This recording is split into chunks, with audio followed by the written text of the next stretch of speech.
Welcome to Social Aloe Ministries, where we are committed to glorifying God while exposing the devil. Isn't it something when people getting a debate regarding God, like what is of God or not? And sometimes people can't even agree on something, and one person may say, "That's not the God I know," and that person's correct. It is not the God that person knows, but it doesn't mean it's not God. It simply means that person does not know God at all. Yes, in some cases, that person does not know God at all, which is why they cannot discern the things that are of the Lord.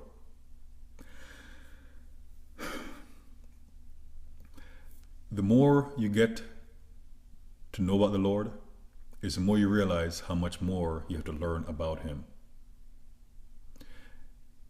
Have you noticed how many times, and not just how many times, but every time the Pharisees tried to ensnare Jesus with the law, He ended up doing something to basically make them look stupid?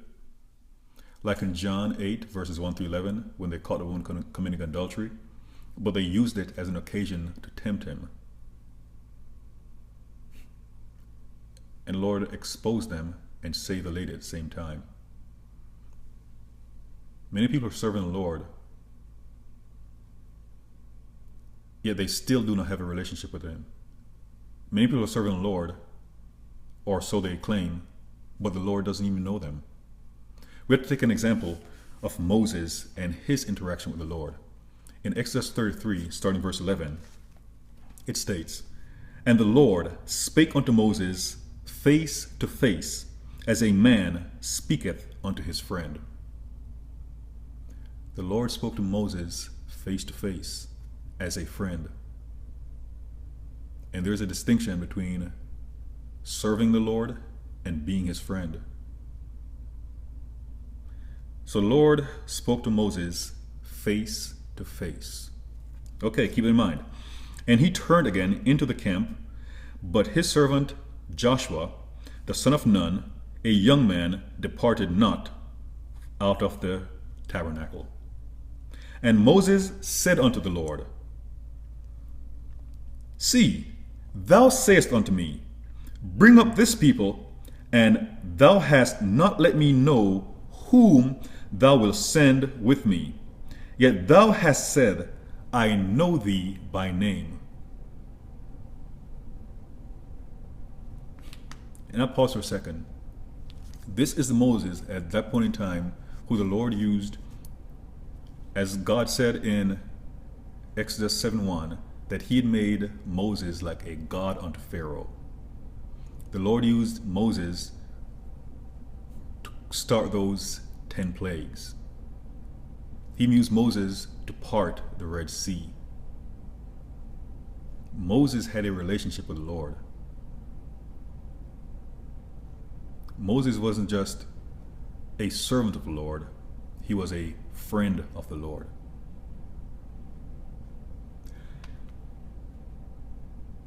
But he said, "Yet thou hast said, I know thee by name."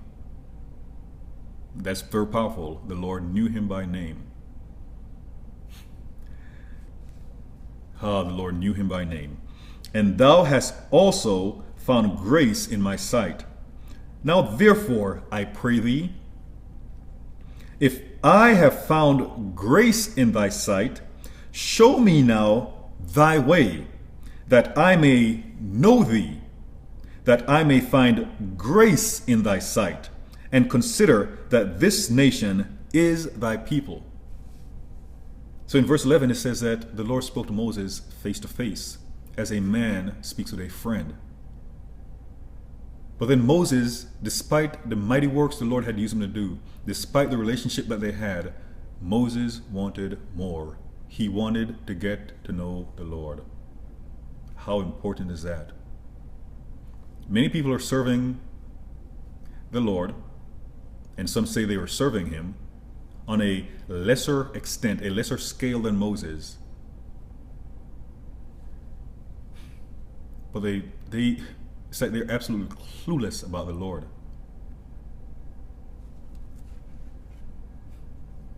the Lord knew Moses by name. Unfortunately, when people are saying, that's not the God I know, it is because they don't know God, and He doesn't know them either. For as Jesus said in Matthew 7, starting verse 21, not everyone that saith unto me, Lord, Lord, shall enter into the kingdom of heaven, but he that doeth the will of my Father which is in heaven.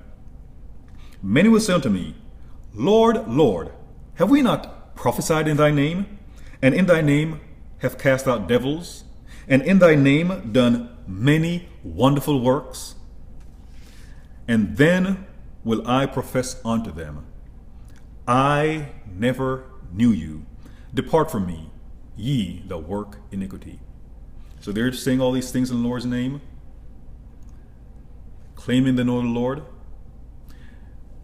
And one thing the Lord said in the Gospel according to John was that a servant doesn't know the master's business. That may make people feel as if when they receive a prophecy, even a prophecy from the Lord, that because they're receiving those revelations, that they're in right standing with the Lord. But Jesus said people come to him saying that they prophesied in his name, yet he will say that he never knew them.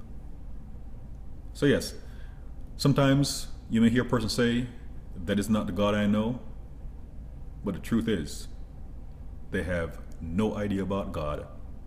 They may be able to quote some scriptures, they may be able to do some wonderful works in his name, but they do not have a relationship with him. And on Judgment Day, they'll be like, Lord, Lord! And Jesus will basically say, who are you?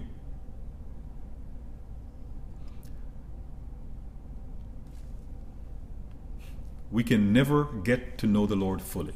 So let me squash that right now. We can never get to know the Lord fully in his infinite goodness, but we can always draw closer to him.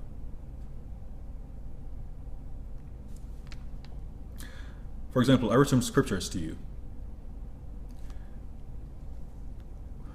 And in making these videos, I never wake up, for example, in the morning thinking, what am I going to make a video on today? Because usually when I make videos, I make several in an iteration. And whether the Lord gives me information on one day or over a period of several days, it is one thing, for example, for me to read scriptures simply because I'm going to make a video to convey a message the Lord wants me to convey.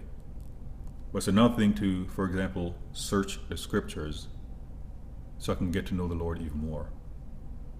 But even that, it requires the Holy Spirit, the one who inspired these scriptures, to illuminate things about the Lord to me.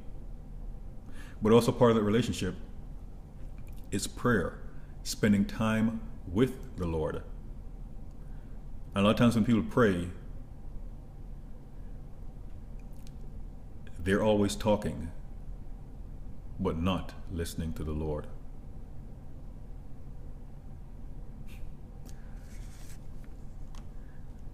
You may have heard a saying about having one mouth and two ears because we should listen twice as much as we speak.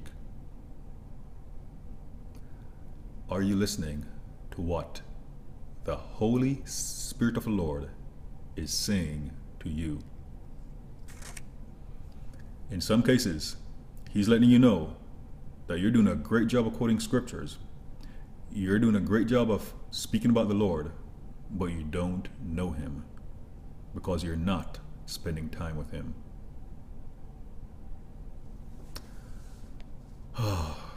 Please, everyone, whether you're a minister or not, ensure that you're spending quality time with the Lord. The same way if you have a spouse and children, there are times when you may need to send the children off to the grandparents so you can have some quality time with your spouse. Whatever the case is, find some quality time, one-on-one time, to spend with the Lord. And just don't speak, but listen to what the Holy Spirit of the Lord is telling you. God bless you.